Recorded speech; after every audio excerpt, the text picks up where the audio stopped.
Hello guys, मैं Ramlal Singh Ram take centre में आप सभी का स्वागत करता हूं। आज हम लोग सेवन्थ पेपर का जो पार्ट 3 चल रहा था उसमें हम लोग एनएलयू को राष्ट्रीय विधि विश्वविद्यालय को डिस्कस करेंगे। चलिए स्टार्ट करते हैं।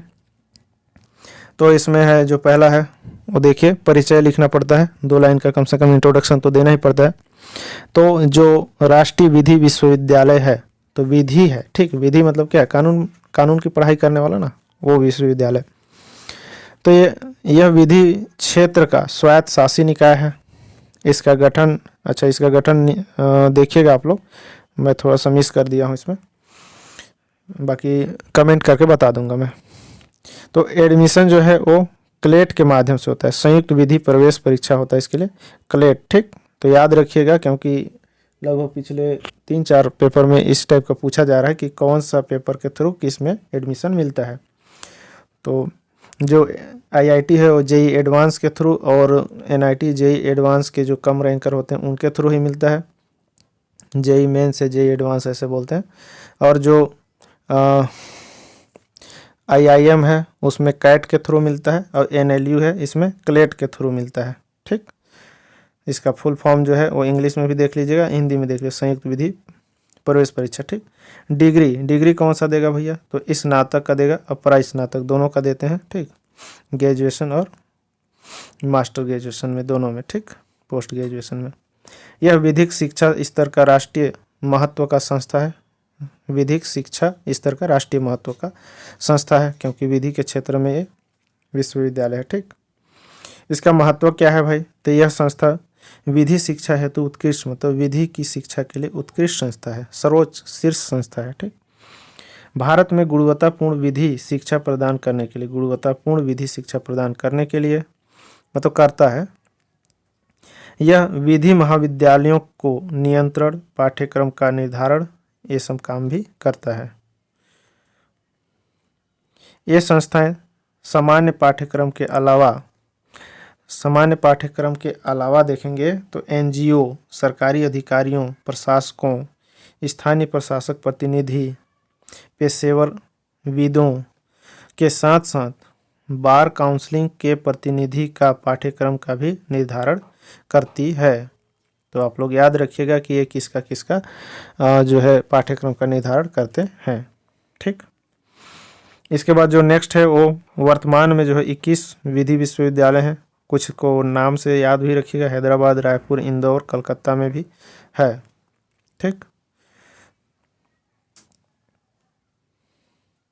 तो इन शॉर्ट एक बार देख लेते हैं एनएलयू के बारे में। तो विधि विश्वविद्यालय है, इसका जो है स्वायत्त शासी निकाय है, गठन का ईयर देख लीजिएगा, और एडमिशन क्लेट के थ्रू होता है। डिग्री स्नातक और परास्नातक दोनों का देता है। यह विधिक शिक्षा स्तर का मतलब एक राष्ट्रीय महत्व का संस्था है, सर्वोच्च संस्था है विधि के लिए। विधि शिक्षा के लिए महत्व ही उसी को लिख सकते हैं, गुणवत्तापूर्ण विधि, और क्या है, विधि महाविद्यालय इसके नियंत्रण में रहेंगे, पाठ्यक्रम का निर्धारण यही करेगा। ये इसी के साथ साथ जो है वो एनजीओ हो गया, सरकारी अधिकारी, प्रशासक, स्थानीय प्रशासक, पेशेवर विद और बार काउंसिल का भी प्रतिनिधि और पाठ्यक्रम का निर्धारण करता है, ठीक। वर्तमान में 21 विधि विश्वविद्यालय हैं, जो कि ये निम्न जगह में हैं। चलिए नेक्स्ट देखते हैं आईटीआई। ये आईटीआई है ना, औद्योगिक प्रशिक्षण संस्थान है, इंडस्ट्रियल ट्रेनिंग इंस्टीट्यूट। तो जितने भी शॉर्ट फॉर्म में है उनका भी फुल फॉर्म आप लोग एक जगह लिख के रखिएगा, क्योंकि आजकल फुल फॉर्म भी पूछा जा रहा है, पिछले बार गेट का पूछ दिया था, ठीक। तो आईटीआई जो है भारत में माध्यमिक विद्यालय जो रोजगार प्रशिक्षण महानिदेशालय के अंतर्गत गठित है, ठीक। -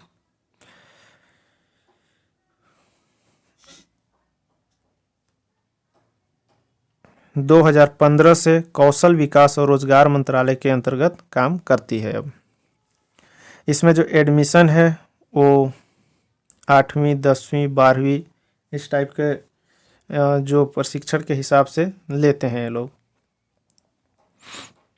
इसमें जो अवधि है वो 6 माह से 2 वर्ष का होता है। ठीक, आईटीआई प्रशिक्षण में 6 माह से 2 वर्ष के लिए 130 से भी अधिक विशिष्टताओं का शिक्षा व प्रशिक्षण इसमें दिया जाता है।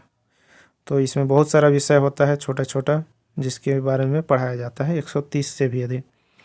वर्तमान में 15,000 से अधिक संस्था जो है संचालित है भारत में, जिसमें कि 19 लाख से अधिक उम्मीदवार प्रशिक्षण क्षमता रखता है भारत देने के लिए। ठीक, 15,000 से अधिक संस्था है तो देख सकते हैं 19 लाख से अधिक उम्मीदवारों को प्रशिक्षण क्षमता रखता है। इसका महत्व क्या है? तो भारत में आईटीआई औद्योगिक प्रशिक्षण के 130 अधिक विशिष्टताओं का प्रशिक्षण देने वाली एकमात्र संस्था है। यहाँ से प्रशिक्षित जो विद्यार्थी हैं उनको रोजगार स्वयं का व्यवसाय हेतु आसान हो जाता है पूरे भारत में। ठीक, पूरे भारत में इनका डिमांड होता है। कोई इनका ये नहीं है कि इस स्टेट का प्रशिक्षित व्यक्ति दूसरे स्टेट में काम नहीं कर सकता, क्योंकि इसमें जो प्रशिक्षण मिलता है वो प्रौद्योगिकी और तकनीकी से रिलेटेड है। जैसे कि लाइट बनाने वाला इलेक्ट्रिशियन, वो यहाँ भी उसी लाइट को बनाएगा और दूसरे स्टेट में भी उसी पद्धति से लाइट को बनाएगा। तो इसलिए इनको जो है पूरे भारत में डिमांड होता है। यह एक औद्योगिक क्षेत्र के रोजगार का सबसे बड़ा स्रोत है। औद्योगिक क्षेत्र में देखेंगे तो आजकल सबसे बड़ा स्रोत है रोजगार के लिए। जिनको आईटीआई आता है वो अच्छा खासा अपने लिए रोजगार ढूंढ सकता है, रोजगार कर सकता है, खुद भी कर सकता है, क्योंकि उनको इंडस्ट्रियल ट्रेनिंग दिए गए रहता है। उनको थ्योरी से ज़्यादा, सैद्धांतिक से ज़्यादा उनको प्रैक्टिकली कराया जाता है। ठीक, तो कौशल विकास कर एक कुशल मानव संसाधन निर्माण का अच्छा सर्वोत्कृष्ट साधन है, सर्वश्रेष्ठ होना चाहिए। तो कौशल विकास करने के लिए एक मानव संसाधन मतलब कुशल मानव संसाधन के विकास के लिए अच्छा साधन है। ठीक, तो ये था हमारा पॉलीटेक्निक आईटीआई से। ठीक, तो आईटीआई के बारे में यदि लिखने के लिए आता है तो आप लोग इस टाइप से लिख सकते हैं। इसको लिखने का पत्ती आप लोग यही रखिएगा। पहले इंट्रोडक्शन दे दीजिएगा कि जो ये माध्यमिक विद्यालय वाला भारत में है और रोजगार के प्रशिक्षण महानिदेशालय के अंतर्गत गठित हुआ था। 2015 में क्या है कि कौशल विकास और रोजगार मंत्रालय के अंतर्गत ले आया गया है।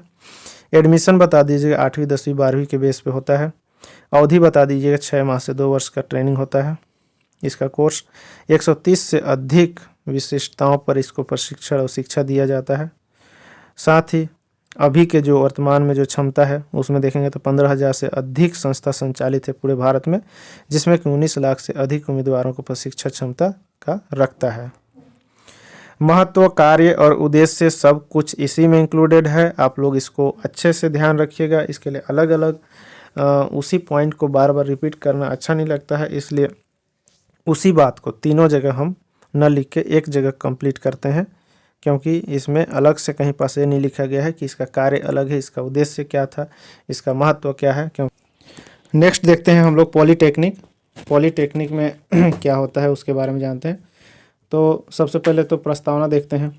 तो पॉलीटेक्निक एक औद्योगिक शिक्षा प्रदान करने की संस्था है जिसमें इंजीनियरिंग प्रौद्योगिकी की शिक्षा दी जाती है। ठीक, औद्योगिक शिक्षा प्रदान करने की संस्था है और इंजीनियरिंग प्रौद्योगिकी की शिक्षा दी जाती है।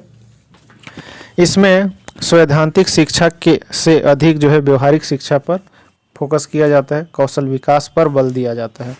सेम इसी पॉइंट को आप आईटीआई में भी लिख सकते हैं, क्योंकि वहाँ भी सैद्धांतिक से ज़्यादा व्यवहारिक शिक्षा को, व्यवहारिक मतलब कि प्रैक्टिकल शिक्षा, कौशल विकास को ध्यान दिया जाता है विशिष्ट क्षेत्र में। इसमें प्रवेश कैसे मिलता है? तो पीपीटी देना पड़ता है, पीपीटी प्री पॉलीटेक्निक टेस्ट देना पड़ता है। योग्यता उसका कि 10वीं पास के उपरांत ही होता है। 3 वर्ष के लिए होता है डिप्लोमा, और डिग्री क्या मिलता है? डिप्लोमा की डिग्री मिलता है। इसमें भी इंजीनियरिंग जैसे ही सभी विषयों का पाठ्यक्रम होता है, कॉलेजों में जैसे होता है उसी अनुरूप, जैसे कि mechanical engineer, computer science, mining, civil, इस टाइप के विषय इसमें भी मिलता है। छात्र जो है डिप्लोमा पश्चात डिग्री कॉलेज में डायरेक्ट द्वितीय वर्ष में प्रवेश कर सकता है। ठीक, तो 1 साल इसमें जो है कि एक्स्ट्रा लग जाता है। जैसे आप कॉलेज के जस्ट बाद जाएंगे, उस 12th के बाद जस्ट जाएंगे तो प्रथम साल से शुरू करेंगे, लेकिन 10वीं से जस्ट जा रहे हैं तो 3 साल ऑलरेडी यहाँ दे दिए हैं, तो 1 साल ही आपको छूट मिलता है, तो थोड़ा सा वहाँ दिक्कत होता है। ठीक, नेक्स्ट है महत्व। तो सैद्धांतिक शिक्षा से ज़्यादा व्यवहारिक शिक्षा को वो ट्रेनिंग पर बल दिया जाता है। ये पॉइंट्स आपको बताया हूँ। महत्व, कार्य सभी इसी में आ जाते हैं इसका। वर्तमान औद्योगिक आवश्यकताओं के अनुरूप अभ्यर्थियों को तैयार करना, जो आवश्यकता है अभी उसके हिसाब से अभ्यर्थियों को ट्रेनिंग दिया जाता है। एक कुशल मानव संसाधन तैयार करने में सक्षम है। सीखने के दौरान कमाई प्रारंभ हो जाता है इनका, क्योंकि सीखते सीखते ही ये लोग क्या है काम भी पकड़ लिए रहते हैं। रोजगार ढूंढने व स्वयं का व्यवसाय प्रारंभ करने में काम ये कर सकते हैं, करने के लिए सक्षम भी होते हैं। ठीक, और सबसे ज़्यादा अभी देखेंगे तो ITI और डिप्लोमा वाले लोग ही तो अपना अपना स्वरोजगार में ज़्यादा फोकस कर रहे हैं, क्योंकि इनको स्किल ट्रेनिंग दी जाती है। देश की बौद्धिक संपत्ति का विकास और क्या है, स्कूल ड्रॉप आउट के लिए भी ये अच्छा खासा ऑप्शन होता है। तो इस टाइप से आप पॉलीटेक्निक हो गया उसको बता सकते हैं। पहली बात बताएंगे कि क्या है, परिचय दे दीजिएगा। ठीक, और दूसरी बात बताएंगे कि वे सैद्धांतिक से ज़्यादा व्यवहारिक पर फोकस करते हैं। प्रवेश बता दीजिए कैसे प्रवेश होता है, कितने साल का होता है। फिर पाठ्यक्रम किस किस चीज़ का होता है वो देखिएगा। फिर महत्व बता दीजिएगा। कार्य बोलेंगे तो कार्य भी यही है इसका, और उद्देश्य भी यही है कि लोगों को कौशल विकास किया जाए। चलिए, जय हिंद, जय भारत।